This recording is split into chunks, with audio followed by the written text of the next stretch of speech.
There are no better spokespeople right now for this terrible disease than Ross Douthat and Meghan O'Rourke. Their individual stories expose the glaring inadequacies sufferers face and once again hit home with the fact that those sufferers can easily and instantly be you too. Ross joined the New York Times as an opinion columnist in 2009. He is the author of Deep Places, a memoir of illness and discovery, published last fall. Meghan is an award-winning poet and journalist and the author of the New York Times bestseller, The Invisible Kingdom, Reimagining Chronic Illness. She teaches at Yale and is the editor of the Yale Review. Everyone, please welcome Meghan and Ross.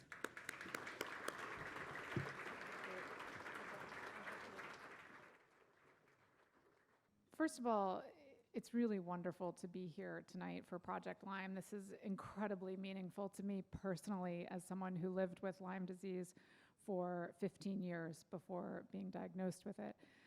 But let's start with how you arrived here tonight. How did you get here? But I spent about 2 months in DC seeing doctors who were completely baffled, had no idea what was wrong with me. I had pain all over my body. I was sleeping about an hour a night. I lost about 40 pounds. And then when we moved to Connecticut, so that was sort of the mystery illness phase. And then when we moved to Connecticut, I very quickly started seeing doctors who had some sense of what was actually going on. And sort of that, at that point, I passed into the very familiar medical controversy phase, right? Mm-hmm. Where I did the sort of official regimen of treatment and I didn't get better. And so then I passed into the strange borderlands where so many Lyme patients live. And I saw lots of different doctors. I found doctors who helped me a lot. I found things on my own that helped me a lot. I took a lot of antibiotics, Like, you would not believe how many antibiotics I took, except some of you would because you've done it yourselves or people close to you have. But yeah, I basically, this was 7 years ago, and I had sort of 2 years of the worst before I started finding things that helped me and beginning the climb back to health. But the reality is that, I was in hell, but I was also quite lucky in certain ways because just for instance, my mysterious illness phase was so short. I did, pretty quickly, I had a pretty good idea of what was wrong with me. And that wasn't true for you.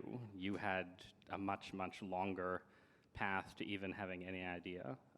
So do you want to offer your testimony? Yeah, my story is very similar to yours, except that the mysterious illness part, as you put it, which I think is really important to thinking about Lyme disease because so many people go through this mysterious period. Mine was, as I said, I think close to 15 years. I never had a classic bullseye rash, neither did you. I grew up in New England, going to Cape Cod, looking for sharks.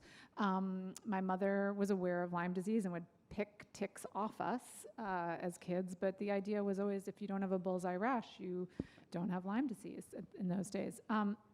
So I, very much like some of the people on the video, was traveling from doctor to doctor in my 20s, a period in my life when I should have been full of health, looking forward to the years ahead, and I periodically was, but I was also suffering from drenching night sweats, really startling bouts of vertigo. And meanwhile, I was going to doctors and they were saying, look, you are the picture of health. They would very focus on my low cholesterol. They're like, you have very low cholesterol.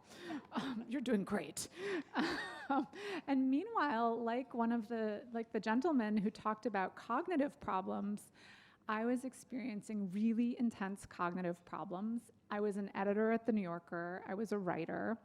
And I was starting to find it hard to think of basic words like spring. I think one of the challenges is that Lyme can look so different from person to person. You can also have co-infections. But also that when we say we were really sick, it's just hard to convey, right? The fatigue, the cognitive problems. Can you talk for just a second about some moment of the sickness and what it was really like and how sick you were? Is there a way to animate that for us? In between the courses, yeah. And the reality is that, in fact, the experience of an illness like Lyme, it's basically like your body has been taken from you in some profound way, or you are, maybe in a related way, a prisoner inside it. Your consciousness is still there, your true self feels like it's still there, but your body is, completely transformed by the illness into this sort of alien force through which you have to move. And the challenges vary. I didn't have crushing fatigue, for instance, as some people do. I had terrible pain. So it was literally like my body was a cage in which I lived for months and years. And you've talked about this sort of dissolving feeling, right?